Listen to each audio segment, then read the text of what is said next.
Acting Navy Secretary Thomas Modly announced Thursday that the USS Ford will soon embark on a new series of certifications to ensure the multi-billion-dollar aircraft carrier is ready for deployment by the first quarter of fiscal year 2022, which begins in October 2021.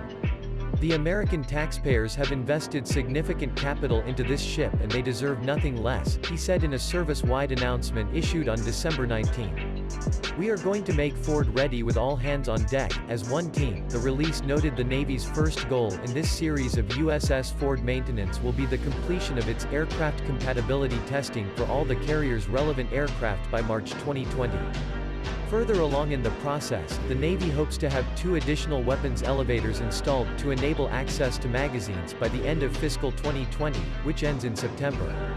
The final task in the extensive list noted the delivery of parts needed to enable the vessel's deployment by March 2020, following the July 2021 certification of the USS Ford's combat system. As if these deadlines are not ambitious enough for the U.S. Navy's most expensive aircraft carrier to date, Modly said that a secondary goal for the service is to meet these target dates ahead of schedule. The acting secretary also explained that the start of these tasks will be marked by the first Make Ford Ready Summit on January 9, 2020, an event which will include every stakeholder in government and industry.